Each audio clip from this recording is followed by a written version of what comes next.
rahim asalaamaaleykum wa rahmatullahi taala wa barakaatu mbokki Touba FM ñu ngi leen di nuyu di leen siyaare di leen baal wax te di leen baal di ñaan suñu borom tabaraka wa taala boo leen di jéegal comme ni ñu koy faral di defee ak Refane TV ci émission yi nga xam ne mooy wax sa xalaat fii ci Refane ko tey jii nag yàlla suturaal nañu ba ñu ñëw fii ci kër maire monsieur le maire Djibril Diaw fekk fii Abdou Lahad Faye war a def ak moom waxtaan woo xam ne lépp day aju ci wàllu leeral politique bi ni muy doxee fii suñu pays muy commune Refane comme ni ñu ko defee ci suñu émission yi passé ak ACEP def ko aussi ak Baye Serigne Tine noonu lañ ko fas yéene defee tey jii ak Abdou Lahad Faye balaa ñuy sori rek ñu bàyyi sëñ Abdou Lahad mu nuyoo mbokki Touba Refane rawatina waa Refane bi ñi nga xam ne ñoo ko dalal si kii. waaw Mbaye tout d'abord ma sant la remercier la aussi ci déplacement bi mais également remercier leen ci innovation bi ak Refane TV ndax vraiment lu am solo la donc di sant aussi di nuyu spectateur Refane TV yëpp di nuyu seen caméraman di nuyu seen technicien yëpp di nuyu également vraiment waa Refane yëpp daal ñi nga xam ne ñu ngi seen Refane TV. bon xam naa sama présentation man maa ngi tudd Abdou Lahad Faye dëkk Mbafay Refane Mbafay jàngee aussi fii ci école primaire Refane nekk école U bi ma amee sama 36e ma dem Bambey au niveau du Cheikh Ndiaye Fall jàng fa ba am sama BFEM ba lycée Bambey ma nekkee lycée Bambey ba 2009 ma am sama bac dem université Dakar foofu laa nekk ba am sama master entre temps aussi am naa fa ci école nationale de formation hôtelière et touristique benn brevet de technicien supérieur en tourisme option aménagement et administration ci loolu également ci la nekkee aussi jàngalekat di servir IEF Gossas man maa jiite aussi kuréelu ndaw ñi ñuy wax conseil communal de la jeunesse ci commune Refane donc yaakaar naa daal loolu rek mun naa ne mën naa ko teg seen loxo en tant que Abdou Lahad Faye en tant que jeune aussi ci wàllu politique bi également ma yore communication comité électoral communal bi nga xam ne moo nekk fii commune Refane te Benno Bokk Yaakaar teg ko fi merci Mbaye. ndax mën na loo xam Abdou Lahad Faye kañ ñu tàbbi ci géewu politique. Abdou Lahad Faye ci géewu politique bi mu ngi ci tàbbi les années 2010 jàpp 2011 te mu ngi commencé woon ci UJTL donc ñu wax union des jeunes travaillistes libéral nga xam ne Mbaye Ndour sama xarit moo ko jiite woon loolu aussi li ma si tàmbaloon en tant que jeune dëkk Mbafay sama benn grand frère bu baax mu koy nuyu au passage mu fekkee woon benn assemblée générale bu amoon fii ci Refane ñuy monté UJTL boobu mu xam ne man kat war naa si mën a bokk mu yëkkati loxoom ñu ne ko noo tudd mu ne Abdou Lahad Faye donc ci laa bokkee noonu laa bokkee ci biir UJTL bi ci biir UJTL bi aussi ñu siy liggéey man ak Mbaye Ndour ensemble ba 2011 lendemain magal plus précisément ñu dajee ñu jeune Refane yëpp foog foo dem rek benn jeune jóge fi wala ñaar ñu dajee école primaire Refane waxtaan dañu war a créer benn mouvance politique aussi jiital Djibril Diaw mu jiite ñu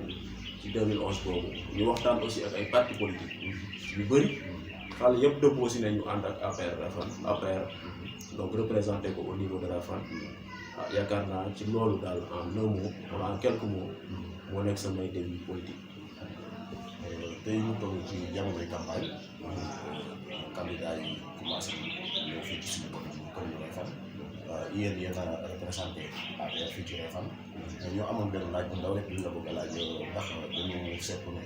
APR fii mu toll nii dafa difficile APR lan moo waral ñaari APR fii ci Refane. je pense que le Refane Mbaye amul ñaari APR benn APR ba léegi moo fi nekk ndax parti dafa am lu ñuy wax structure boo demee ci commune bu nekk maire ba nga xam ne moo fa dëkk bokk si Benno Bokk Yaakaar moom mooy coordonnateur bu parti bi si commune boobu kon benn coordonnateur la ñu am moom mooy coordonné bépp activité boo xam ne nii am na si commune Refane te APR di ko def wala Benno Bokk Yaakaar di ko def kon mën nañu ne benn APR moo fi am. santaat di fàttali ñu ñuy seetaan aussi ne ñu ngi dalal Abdou Lahad Faye nekk responsable politique fii ci Refane nekk tamit ki nga xam ne mooy chargé de communication ci wàllu parti bi moom la ñu toogal ñu dem ak moom jotaay waxtaan pour leeral suñu politique fii ci suñu réew rawatina commune Refane sëñ Abdou Lahad Faye ñu ngi ci géewu politique bi ba léegi ci la luy des ndax commencé ngeen seen campagne. waaw effectivement commencé nañ suñu campagne depuis le 3 nga xam ne dañ def fi réunion assemblée générale dajale l'ensemble des responsables ci kër maire waxtaan ak ñoom jox leen directive yi nga xam ne moom la président joxe te ñu mën ko tënk rek si porte à porte ndax président nee na kat comme moom dafa liggéey ba am bilan au lieu ñuy def folklore di wax jaan topp nit ñi di créer ay bruit dans des caravanes nañu def porte à porte dem si kilifa yi dem si jeunes yi dem si femmes yi wax leen ñun suñu bilan ci biir Sénégal mais aussi wax leen suñu bilan ci biir Refane yaakaar naa loolu moo ëpp solo maintenant ci loolu également yaakaar naa 2 semaines yëpp ñu ngi ko war a def porte à porte maintenant bientôt incha allah dañuy commencer suñu caravane communale war ko ànd ak jeunes yi d'abord ñu def seen caravane ensuite caravane communale nga xam ne responsable yëpp ñu wër commune bi yëpp gën a communiquer ci suñu bilan gën a communiquer ci réalisation yi nga xam ne président def na ko fi maire def ko fi ci biir commune bi yëpp daal pour vraiment mën a amaat ndam si échéance bi nga xam ne ci lañ jóg. est-ce que yéen a ngi bàyyi xel Idrissa Seck mi nga xamante ne ni daa dugg si commune Refane te commencé di fi am doole trop nga xam ne dafay am ay alliés yoo xam ne ñi nga xam ne dañoo rekkale seeni candidature muy waa PDS karimiste yi fi nekk ak ñeneen waa kër Aïda Mbodj ñi jàppale boo xam ne ñu ngi koy jàppale Idrissa Seck loolu lu mu leen di def en tant que yéen. waaw effectivement gis nga politique boo si nekkee da ngay am confiance ci sa bopp surtout nga def 7 ans de pouvoir du ma ko sous-estimer Idi parce que c'est un leader te ñi ko fi représenté également c'est des leaders suñu grand Asiat c'est un leader bu bëgg Refane la mais nag ñun li ñuy may fit ñu am yaakaar ne élection bi ñëw dañ koy gagné mooy suñu bilan xam naa bientôt di nga si dugg suñu bilan boobu moo tax bépp candidat bu fi ñëw rek dañuy xam ne candidat bi kat wax dëgg yàlla par rapport ak ñun li ñu def si biir Sénégal li ñu def si biir Refane il fait pas le poids donc maanaam waruñu mën a créer benn problème en tout cas loolu rek mooy li nga xam ne ni moo ñu gën a réconforté daal ci élection bi. ci seen bilan daal ngeen di wéeru. incha allah ak xew-xew yi ñu jógee yëpp Refane ku ne dégg na ko. ñàkkul ay xew-xew yu fi génn ci ginnaaw. est-ce que loolu ragaloo tamit mu def dara ci seen campagne yéen tamit. c'est-à-dire que xew-xew yow yaakaar naa suñu taxawaay sax daf ñu ci war a mën a may ñu gën a yokk suñu électorat parce que li am solo mooy nga am ay njiit yoo xam ne ak lu mën a xew rek dinañu taxaw kat wax la li nga xam ne nii kat mooy li am parce que nag yaakaar naa loolu mën di bëgg nit ki di ànd ak moom aussi di ko bëgg a liggéeyal également bu problème amee rek yow wane ci sa position ensuite nga position boobu kat lii moo tax ma taxawee fii parce que ku ne xam na ne kat politique état boobu mooy doxal sa politique li nga xam ne moom la yore réew mi li nga xam ne kat jàpp na ne bu ko tegee xaj na jafe-jafe askan bi ñu saafara ko président boobu moo ko yor à travers état du Sénégal comme moom mooy personne morale bi te ñun mënuñu génne suñu bopp si état li ñu mën rek mooy li nga xam ne xëy na moo si nekk état lañ bopp kon mënuñu si génne suñu bopp mënuñu taxaw ne lii kat du am suñu commune yaakaar naa loolu rek dafa war a tax waa Refane wëlbatikuwaat dawaat wut si. am na solo sëñ Abdou Lahad Faye ñu gis ne Refane comme ni ko sëñ bi waxee léegi traversé ay jafe-jafe ci ginnaaw lu mel ni kii wàllu ndox mi comme tamit Ila Touba bi aussi gis nañu ni mu demee ci commune Refane mën nañu presque traversé nañu fi presque 9 kilomètres yoo xam ne benn ndox de sorte nañ ci am foofu tamit loolu ban leeral dafa mën a andi rawatina Ila Touba bi balaa ñu agsi waaw par rapport ak Ila Touba bi aussi yaakaar naa loolu dañ koy partager ak population bi mbay ndax nekk na lu jafe ñëpp reconnaître nañ ne autoroute bi wax dëgg yàlla jural nañu ay jafe-jafe yaakaar naa def naa si benn conférence de presse di xamal état que ne kat autoroute bi créé nañu ay jafe-jafe te bu ñu sañoon mu wàññeeku te am nañu yaakaar ne jafe-jafe yooyu dina wàññeeku ndax am nañu yaakaar ne dañu am ay passerelles. daa am ngeen war a taxawee te taxawu ngeen. xalaat bi pare wala. c'est-à-dire que waaw dañ koy dégg. dañuy dégg gars yi ne waaw municipalité yi ñu war a taxawee Mbaye su ma la waxoon maire ñaata lettre am moo dem ci sous-préfet dem ci préfet dem ci waa AGEROUTE su ma la waxoon noonu doo ko gëm c'est-à-dire que dafa am loo xam ne te yaakaar naa Daouda Tine dégg naa mu si wax dafa am loo xam ne autorité locale bi mën na si bañ a am mainmise comme ni mu bëggee mu demee noonu parce que aussi travaux yi dafa am entreprise bu ko dégg ñoom ñu def seen étude waxuñu ne li ñu waxoon au début mooy fépp foo xam ne yoon bu mag jaar na fa dinañ ko bàyyi mu jaar ñu gëm loolu en tant que conseiller municipal ñu dajale fi benn délégation bu président yebal Omar Gueye jiite woon ko à l'époque ak Mor Ngom ñu wax ñu la même chose à notre grande surprise bi travaux yi commencé di dox ñu sentir nekkat li ñu waxoon ak li commencé xew bokk ñu commencé di alerter ba fii mu toll nii ñu ngi alerter te am nañu yaakaar ne passerelle yooyu dinañ ko teg si kaw. foofu laa jëm si woon ndax Refane mën na am yaakaar ba léegi ci ba léegi am nañu yaakaar ne passerelle yooyu dinañ ko teg si kaw tali bi nit ñi am fu ñu jaar ba léegi am nañu si yaakaar te gëm nañu mën a nekk la. kon foofu tamit après dafay leeral kon waa Refane ba léegi kon seen yaakaar war nga jeex ci Ila Touba. effectivement parce que tamit ñu bari dañu koy jooy boo xoolee nawet bi passé béykat yi bari dañoo mujjee kii seen i tool mënuñu koo béy parce que boo dëkkee fu mel ni Refane Mos wala nga dëkk Ndiédiar am côté tool ci côté Touba Toul bi wala ñëw ba Ndoukoutane leen foofu day xaw a miti tey jii rek comme début de solution tamu mën a mbay gis nga ci Mourgal bi am nañu accord ak AGEROUTE c'est déjà acquis nga xam ne dinañ am benn piste bu jógee ci Mourgal bi nekk diggante ginnaaw Ndoukoutane war a dem Mbambey ak beneen boo xam ne loolu jógee foofu dem réew ma loolu c'est déjà acquis ñu ngi wax xamul piste yi lan mooy piste yi boo ko bëggee leeral piste mooy comme bi nga xam ne moo jógee Kaba ñëw Refane loolu mooy piste en latérite am na également bu ñuy négocier pour mu jógee si pont Touba Toul bi ñëw ba si biir ci Mourgal boobu pour oto yi mën bu ñu wàccatee foofu traversé kii bi continuer dem Bambey wala ñu dem Réewma wala ñu dugg si biir Refane loolu également mu ngi en négociation te am nañu si yaakaar loolu am na si yaakaar naa loolu lépp mën nañ gën a may seen piste bi ci diggante Refane Kaba doon naa ci sax semaine passée gis naa bi foofu tamit lu ngeen fi xalaat. waaw effectivement dafa am ci lu maire nekkoon ak waa FERA muy fonds d'entretien des routes autonomes nga xam ne depuis lors ba léegi ñu leen di bind à ce que ñu defaral ñu suñu piste bi defaral ñu ko goudron maintenant li ñu waxoon mooy piste balaa nga koy mën a defar foog nga rembale ko balaa nga koy def goudron foog nga rembale ko mu gën a baax donc première étape bi foog nga defaraat ko mu gën a baax ci loolu la ñu amee woon convention 110 millions actuellement ni les techniciens sont à l'œuvre pour fexe ni ñu def ba rembler piste bi ensuite ñu mën a jël goudron peut-être waxaat ak waa FERA wala waxaat ak waa AGEROUTE pour ñu tegal ñu goudron si kaw pour Refane ak Kaba vraiment mën a am tali parce que nag loolu la waa Refane ñëpp di xaar pour rassurer population bi ndax ñu bari dañuy wax ne dañoo bay bu élection yi di ñëw te boo ko déggee it dina neex a dégg ñuy door a net lan nga mën a teg ci seen loxo loo xam ne nii confirmé la bu élection yi jalee da ngeen koy commencé. le maire en personne lay teg seen loxo yaakaar naa monsieur le maire bu mu fi nekkee ba léegi li mu wax askanu Refane mooy du ma leen digg mukk loo xam ne du naru ko du ma leen ne aussi gis naa yàlla te gisuma yàlla le maire en personne ses discours ak li muy wax ak li muy jëf parce que à chaque fois bépp village bu ñu ma sa mel nangam di ngeen ko am nañ ko la deret bii nii peut-être dafa tolloo parce que aussi loolu moom dinañ ko bañal parce que benn réalisation boo koy def ci à l'approche de l'élection dañ la naan kat bon élection yi moo jegeete rek loolu aussi on leur conseille ça dañ koy nangu mais am nañu yàqin ne bépp projet bu mu fi commencé dina dem jusqu'au bout te mieux waa FERA ñu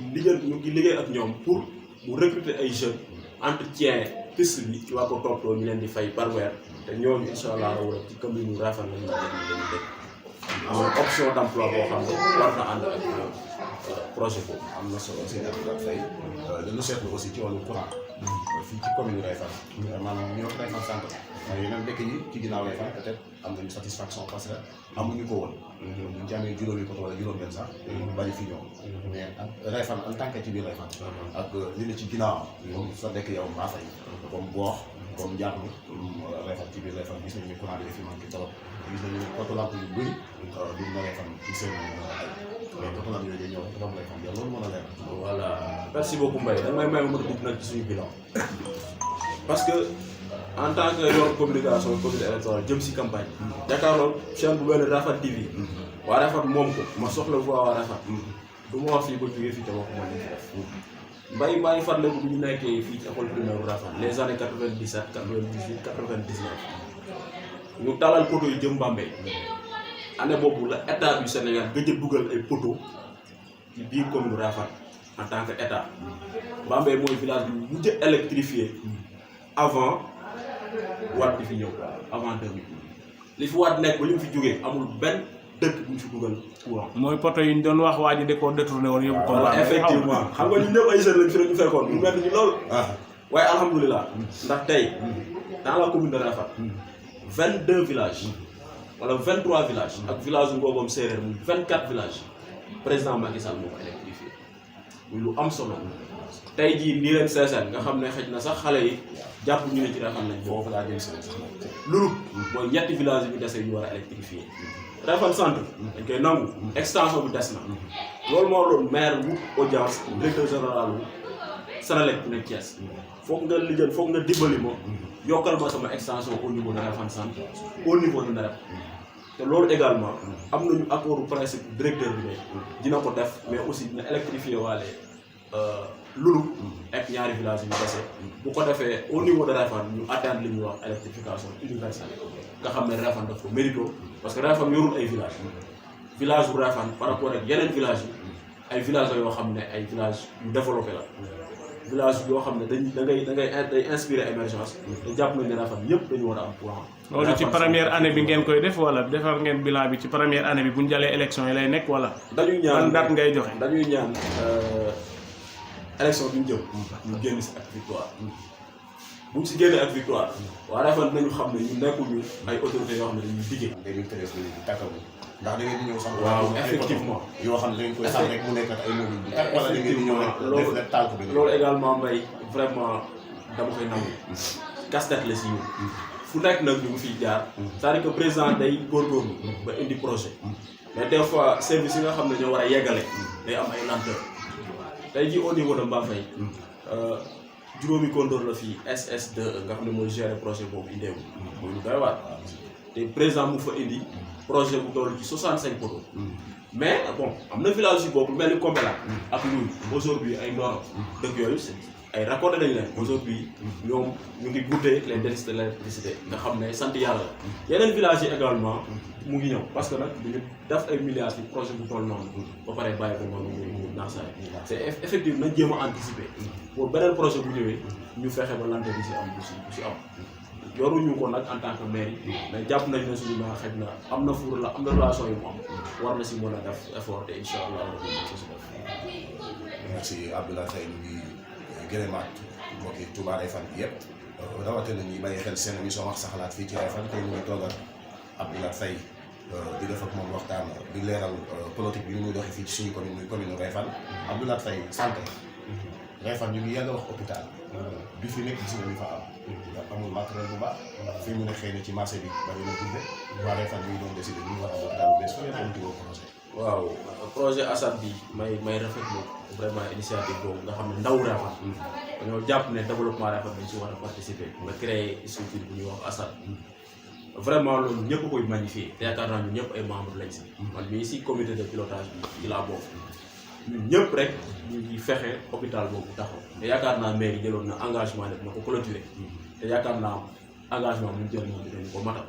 Réfane santé bi xaj na am na ay jafe-jafe ndax population bi ni mu toll amagul structure boo xam ne mën na ko teg ay poste de santé la ñu am récemment poste de santé case de santé réew maa def nañu ko poste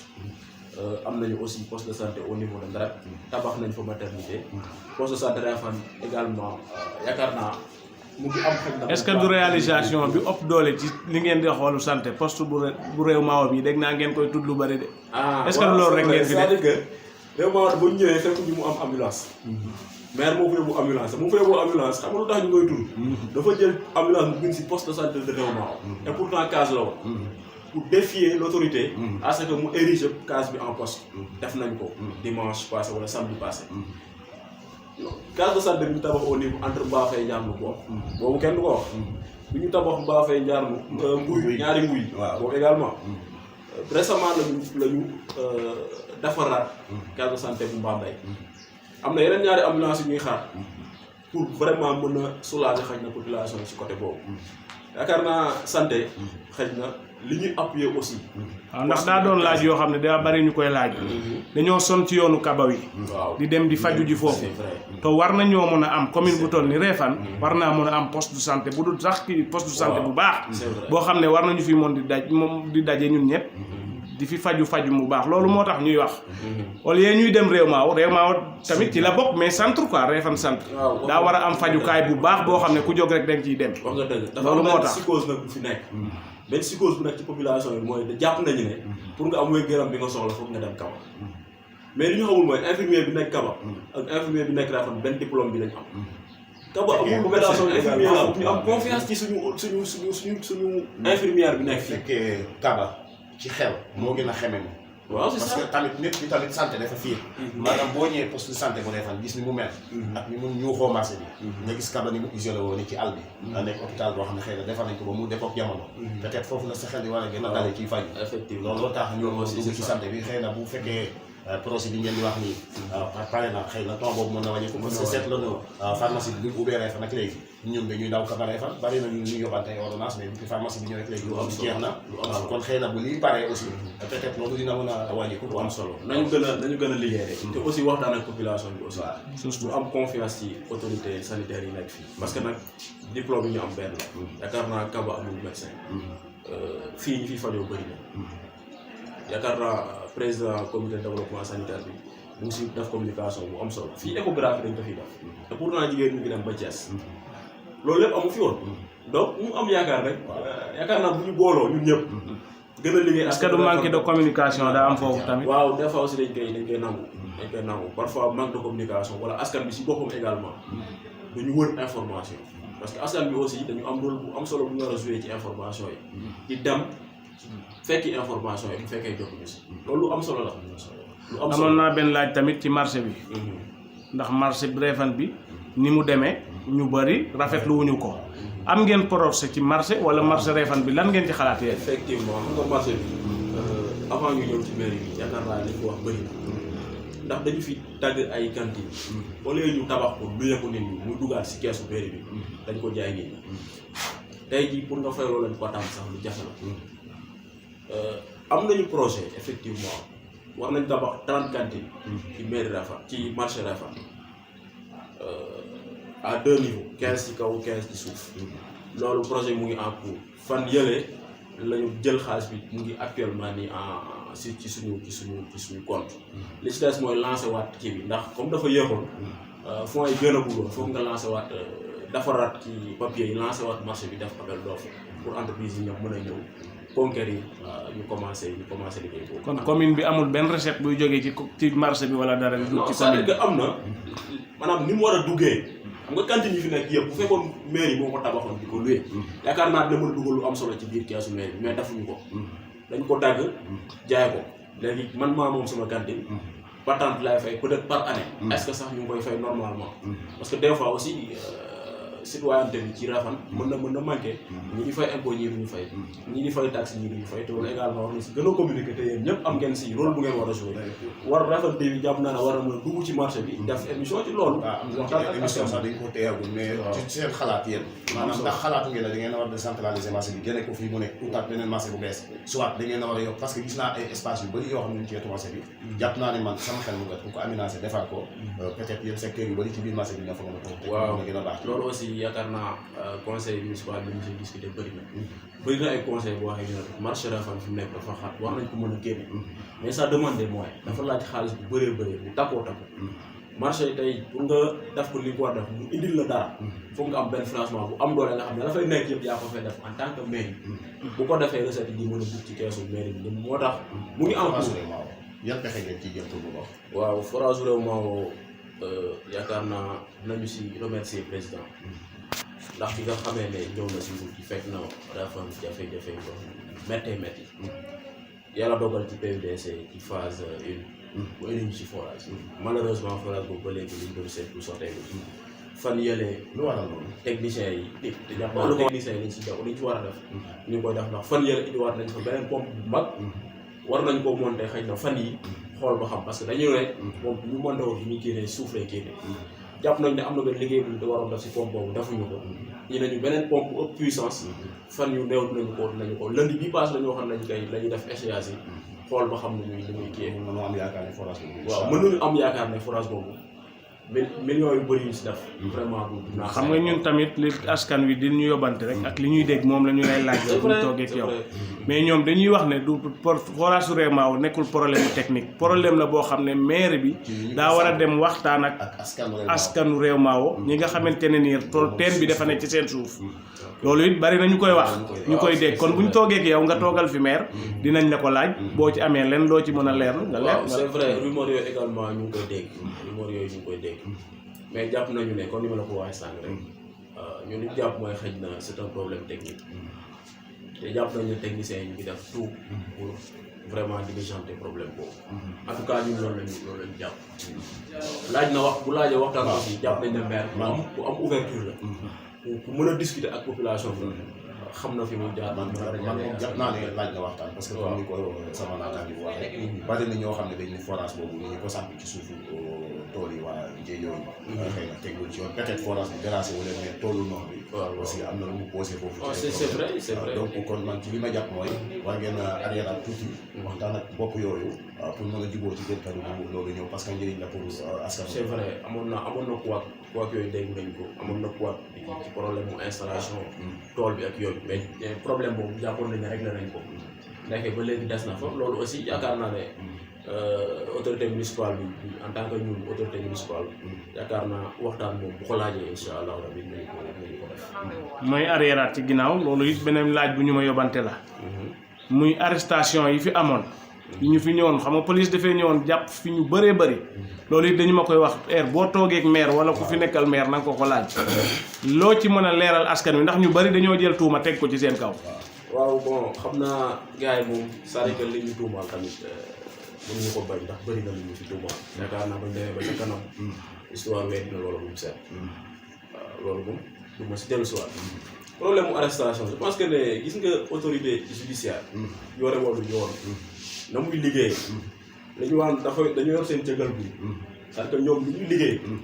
du maire moo leen koy dicté maire amul pouvoir boo commandant ne ko ñëwal Réfane arrêté les jeunes de Réfane il peut pas faire ça mënu ko parce que pouvoir yi bokkul kee liggéey bu ñu liggéey daf ci xaw a indépendant par rapport ak autorité municipale bi fi nekk la preuve mais am na ay conseils mais am na ay ñoo xam ne c'est des conseils techniques bu maire yi ñëw bu Bambey xanaa kay si loolu maire mooy def loolu ndax bu ñëwee dafa naan bul jàpp ji bul jàpp ji am na sama mag mu bokkal benn baay dañ ko yóbbu et pourtant maire bi ñu accusé moom moo leen fa yóbbu moo leen fa jëlee dugal leen si oto indiwaat leen biir Réfane te lañu fa la fa xew yaakaar naa yéeg ngeen ko comment il a fait nan la def ba réussir loolu yaakaar naa yéen ñëpp dégg ngeen ko parce que ñoom dafa nekkoon ñoo ñëw di ko nett kon xanaa nit ki du def loolu ba pare wala bëte bu waat di créé waat ay problème bi bu créé boppam di leen jël. ndax Abdoulaye Faye bokk na ci comité bi sous-préfet taxawaat. effectivement loolu c'est comité boobu. effectivement comité bi day jàpp nañu ne li mu war def mu koy def ndax ñun liñ si war mooy weer bi dee ñu yebal suñu relèvement bi dañoo déggoon bi comité bi doo ko taxaw yow Abdoulaye Faye nga ne dañuy wéyal fanweer yi fi am bu ca kanam lu muy def ñu doog ko def ndax bi nga xalaat ne dañu war a yokk ndox rek xam dañ ko war a def ci 150. non mbay loolu moom xam naa xëy na gars yi ñoo créé mais man samay vocal moom xam naa mën ngeen ko vocal bi ñu dégg c'est-à-dire que Abdoulaye Faye dane dañuy doxalagul ci comme 150 francs yi nga xam ne waa Réfane moom la ñuy fay mu ca kanam lu ci yeesaat dañu leen ko wax loolu ci waaw lu ci yeesaat boobu nag moo xaw a jaaxal ndax lu ci yeesaat day doon ndax da ngeen di yokk ndox mi ndax day doon da ngeen di jël ndox mi comme ni ci waa Réfane doon bañ jox ko Aquatech wala lan la non xam nga ñun ndox bi moomuñu ko ba ko jël di ko joxe c'est-à-dire que autorité bi fi nekk l'autorité déconcentrée bi le sous-préfet dafa jël benn comité dénk ko ndox comité boobu amul lu mu si décidé lépp loo xam ne ni bépp action bu si def moom moo koy jël bépp action comme ni ñu jëlee woon forage jox ko ak fort bépp action bu si am c'est l'autorité déconcentrée à travers état moom moo ko mën a jël mais ñun mënuñu def dara mënuñu yokk. comité boobu sous-préfet moo ko tànn wala maire moo bind liste jox ko loolu dañu koy laaj. lu am solo la maa ngi koy dégg. am na ñu ne comité bi yéen a jël seen i nit jox maire jox astafurlah sous-préfet. monté ko waa Réfane ñu bëri 100 mun naa ne 80% doyloowuñu comité boobu lu tax parce que waxtaan bi ñu mën a waxtaan ci biir askanu Refane ba ñu tànn seen i nit yu leen doy amul ci loolu. yéen loolu lu ngeen ko jàngat. c'est-à-dire que gis nga problème bu amee. autorité bi fi nekk dafa am ñaari option sous-préfet bu ko neexoon. day jël forage bi dénk ko des fonctionnaires de l'État maanaam li ñuy wax pouvoir de réquisition. sous-préfet daf ko am. day réquisitionner les fonctionnaires de l'État yi nga xam ne ñoo nekk si biir Refane. mu dénk leen forage bi. il pouvait faire ça mënoon na ko def. deful loolu dafa jël ndawu Refane. ñi nga xam ne des chefs de village. xëy na ñu am ndomu tànk. mu jël leen dénk leen comité boobu. te ñi am ndomu tànk. pour leeral tuuti. bépp kuréel gi ñu fi fal. sous-préfet day jot PV. sous-préfet bu ñu ko waxee ak bu ñu ko waxul. conseil communal lu Refane de la jeunesse. bu bëggee xam ku ko jiite. day jël PV bi génne. xool liste bi. gis na Abdou Lahad Faye moo ko jiite. moom laay convoqué. noonu la demee c'est-à-dire que. gis nga maire. dégg naa benn conseil municipal bu jege maire mu ne jour bi ñu taxawalee comité bi. tase na ak maire. ne ko nangam ak nangam moo xew. muy lu am solo. mu ne ko ah bon pourtant bon loolu moom am na ñoo xam ne peut-être xëy na mënoon nañ ci bañ a nekk. waaw bu amoon pouvoir xam nga ne kon bu amoon lu ñuy wax sous-préfet kon ñooñu ñu ci nekk. est-ce que dégg nga wax. xam naa fi nga waxee. kon gars yi xëy na nit ñi li ñuy wax. maanaam li ñuy wax le sens commun. dafa am. maanaam nit ñi à chaque fois ni ñuy interpréter. dañ ci am lu ñuy wax aussi liberté. mais li am également il y a ce qu'on appelle les faits. les faits nag pour nga xam information dëgg bi mu demee. comme ni ngeen def nii foog nga poser question bi xaj na ku fa fekk. man bi sous-préfet di lire liste bi laa xam ne maa ngi ci comité bi. te ña fa nekkoon ñëpp c'est la même chose. kon jàppoo ne yéen a tànn seen i. non mënuñu ko. waaw loolu est-ce que waa Refane mën nañu am yaakaar ne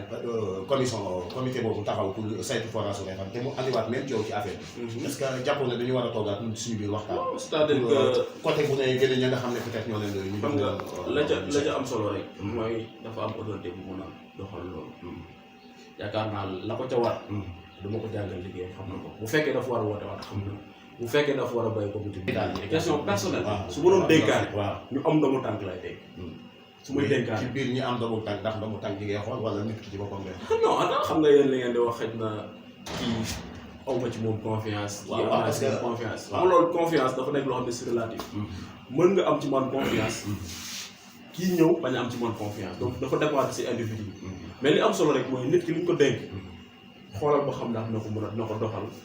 avec sobriété wala déet loolu rek moo am solo. waa Refane moom la ñu toog di seet. am confiance ci comité bi confiance ci comité bi di xaar lu si. li nekkoon cauchemaru jeunesse bu Refane ñi ko jàng éducation moom laa. mais ñun ñoo ko réglé. la mairie. muy lycée Refane. bi ñuy wut lycée Refane sëñ Baye Thiam le ministre daf ñu ne lycée dama ko ubbi si ay mbaar ñu ne ko ah bon léegi may ñu tuuti nañu ñëw tabaxal la ñaari classe équipé ko. def loolu dem jébal ko photo yi ak image ak lépp. mu ñëw ubbi lycée bi. bërki demoo Ndiaye la ñu yeggale yeneen ñaari classes yi équipé ko en même temps.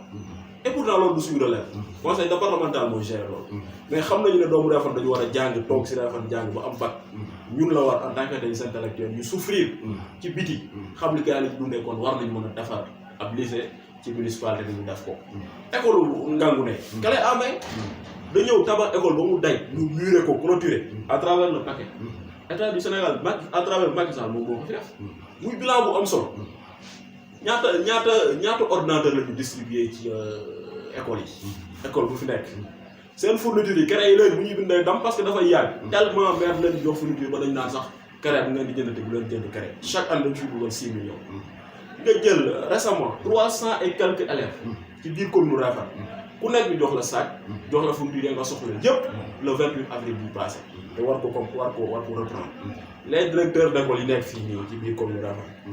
lu ñu mën di dem au niveau de Bambey oto mairie bi moo leen di yóbbu tamit def carburant bi def dara. lépp nag defaluñu leen ko ñoom les directeurs wala les maires. suñu ay rak suñu ay doom lañ koy defal parce que Refane dañu jàpp ne li mu soxla si ay car dafa war a am parce que am na fi ay potentialité yu am solo yu fi nekk. moo tax loolu lépp ñu koy def ci wàllu éducation. ndax Abdou Lahad Faye xam na dëkk bu ñuy wax Diatom. xam naa ko. problème am na fa ci nga jëm si. c'est-à-dire que. gis nga Diatom. fan yële dañuy woo ñu ne poto yi fa indi woon. ñu ngi koy yóbbuwaat. également yaakaar naa communiqué nañ si ak waa Diatom. entreprise bi nga xam ne mooy gérer projet Diatom xëy na parking et cetera. ñoom dañuy liggéey. léegi dafa am fu ñu nekkoon. di fa liggéey poto yu manqué. ñu ne comme Diatom moo gën a jege. na ñëw jël si poto yooyu matli foofu. en attendant ñu indiwaat au niveau de Diatom mais Diatom ba léegi dañ jàpp ne c'est un village électrifié. sama sëriñ ña fa ne de ngeen yóbbuwut poto ya di ngeen am problème. non xam nga loolu lu am ba pare la. bu état bu def ba pare di dindiwaat. dañu seetlu ci campagne yu mel. bi ñu demee Ndoro ak CSN. astafurlah Ndiirène ak CSN. maanaam lu ëpp ci askan wu ñoom ñu ngi doon jooy lu mel ni ci machine yi woon te ba léegi loolu lañ koy jooy lu tax defal ñu machine wol gis ngeen di distribuer ay machines yooyu. je pense que ne waaw xam nga machine wol yi xëy na liñ naan daanu dañu suuf te jàpp nañu ne balaa ñoo bàyyi bépp village bu nekk ci commune Réfane ay jigéen nekk fa matériel d'allègement yooyu di ko si jot. xam nga soo muy gisee village yi si war a jot yëpp mu soobee yàlla nañ soo gisee laaj yooyu li koy waral mooy comme ñun dañuy bari lu ñuy dox. te nit xëy na maîtriser wuñu commune bi en 100% mais bari nañu foo xam ne. non teg suñu tànk bi dinañoo wax. xam naa liggéey bu am solo tamit te ñun bëgguñu aussi. kenn des ginnaaw ci commune Réfane rawatina dëkk yi nga xam ne dañoo isolé wu nekkuñu biir Réfane te yaakaar Réfane boobu nañu aussi ñuy Réfane di gisee boppam ci yëf yi moom ñoom it ñu gisal ni seen bopp liggéey bu am solo ngeen def parce que aussi da ngeen ñuy dimbali dem di recueillir xëy na dafa nga dem ci askan bi laaj lan mooy seen jafe-jafe dalal benn conseil municipal laaj ci lan moo ci xalaat lu am solo la parce que dafa da ngeen ñu permettre ñu mën a communiquer ndax am na loolu nga wax ci forage bi ñu gis ñuy gas waaw forage mu lu am solo foofu la dëkkee population yi kon ñun ci bilan bi jeexul de. population yi dëkkee foofu vraiment dañ leen di remercier ndax acte vraiment de citoyenneté boobu maanaam développement lañ naan développement à la base ñëpp a si war a jàpp ñëpp vraiment population yi également yaakaar naa ba ñu koy soxlaa également la ca maire yi mënoon maanaam accompagner leen ci service yi soxla yëpp fu ñu ci war a dem rek xëy na accompagner leen si ba ñu am seen licence pour continuer ndax maire par la pour defar boobu waa defar ci côté licence boobu nga xam ne amul na sëti coow c'est-à-dire que maire ci boppam amul lenn loo xam ne ni na ko bañal doomu Réfane amul pour clore débat boobu doomu Réfane bépp doomu Réfane boo xam ne nii da nga yor structure bu légal ba fàttali ne an booloo liggéey da nga nekk structure bu légal am récépissé mais aussi reconnaître également en tout cas bu ñu reconnaître ñëw si maire sollicité ko de manière officielle mu ànd ak ñoom service yi ñu soxla yëpp ba ñu am seen licence loolu moom vraiment amuñu ci sax luñ ci kii. problème mu bilan bi daa jeex wala. Réfane ak coow yi fi am yëpp ci ginnaaw ak yu jafe-jafe yëpp Abdoulaye Faye en tant que personne. noo ko gisee yow. du yoon c'est-à-dire que Réfane am na yoo xam ne dañ ko war a dépasser mbay parce que askanu Réfane nañu xam ne benn askan la di amul baaxay njaar na boo amul fudaay njaay yëpp benn askan la nañu xam ne politique bu mu jaxase parce que li ñu boole mu ëpp solo téeméeri junni yoon la ñu bëgg a tàggat. kon nañ ci bilan bi kon nañ ci bilan bi ndax askanu Réfane ñoo wàcc seen yoon wala commune maanaam maire bi ak équipe am taxaw bi ñu war a taxaw dañu ko. c'est-à-dire que maire yi équipe bi taxaw bi war a taxaw mooy ba nga xamee ni coow li commencé na pare maire woote na conférence de presse wax askanu Réfane effectivement qu'est-ce qu'il a lan moo xew foofu nag laa jëm si ndax ci conférence de presse boobu bu ñu dégg maire bi wax mooy sama compétence égul ci ndox c'est ça donc waa Réfane seen problème maanaam face to face bi ñu ko amee woon ak asifor bi fi nekkoon te yoroon suñuy ndox donc man ci li ma jàpp mooy moom daf ñu wax na seetaan yaakaar naa les juróom-benni téeméeri jigéen yi am bourse ci biir commune Réfane nga xam ne benn juróom-benni téeméeri yu manqué benn yi am bourse ci commune Réfane xam nañu ndax ñun war nañu am suñu yaakaar wala teg yaakaar naa am na commune ñu ko amul suñu leadership moo ñu ko may nga xam ne tey jii 59 millions 900 000 francs président mu koy dugal par at diggante 2013 ak 2015 muy lu am solo loolu yaakaar naa ñu koy jot xam nañu li mu leen di jariñ ñaata xale ñooy faju fii ci ak à travers le mutuelle te ñu fay bu li ñuy wax seen c'est-à-dire que loolu dafa leen war a may confiance ñu xam ne kat ñoom autorités yi ñu soxla woon am nañu ko parce que nekkuñu autorité yoo xam ne kat dañuy toog yaafus li ñu soxla dañ koy taper sur la table ba am ko te yaakaar naa li ñu fi def moo tax mën a may waa Réfane confiance ne ñii kat ku leen dénkaat lu liggéey te am nañu si yaakaar parce que loolu lañ ñu wax loolu la ñu wax sëñ Abdoulaye Faye comme ni ko sama cameraman waxee xëy na li mu ngi cëraloon ci waxtu jeex na te waxtaan wi xëy na dañ ciy doon soo peut-être buntu ubbeeku na moom na mu sax instant aussi mu toog waxtaan ngeen leeral li nga xam ne amoon lañ leen dégg fii ci commune Réfane looy tàggoo ko ci waa Réfane li may tàggoo bokkut waa Réfane mooy waa Réfane li ñu soxla woon am nañ ko un leader Djib Thiaw un leader dañu dajoo woon fële ñu ne leader lañ bëgg leader national international même am nañu ko may woo ñoom ñëpp muy waa réew mi Pastef parti bu fi mën a nekk opposant bu fekkee Refane moo leen ñor li ñu soxla woon am nañu ko ñoom ñëpp li may ñaan mooy ñëw rangé wu derrière Djibril Thiaw ñu jël Refane am feneen fu ñu ko yóbbu parce que nag loolu kese la ñu war a def en tant que ay Refanois dañu war a jël benn nit sot yóbbu ko si kaw Refane jariñ foofu lay tey looy wax waa Refane TV. vraiment di leen remercier xam naa nag bon naa leen sànni xar tuuti ñoom parce que tellement seen chaîne bi moom dana war de dana war xam naa nag yéen a ngi rectifier daal yéen a ngi rectifier waaw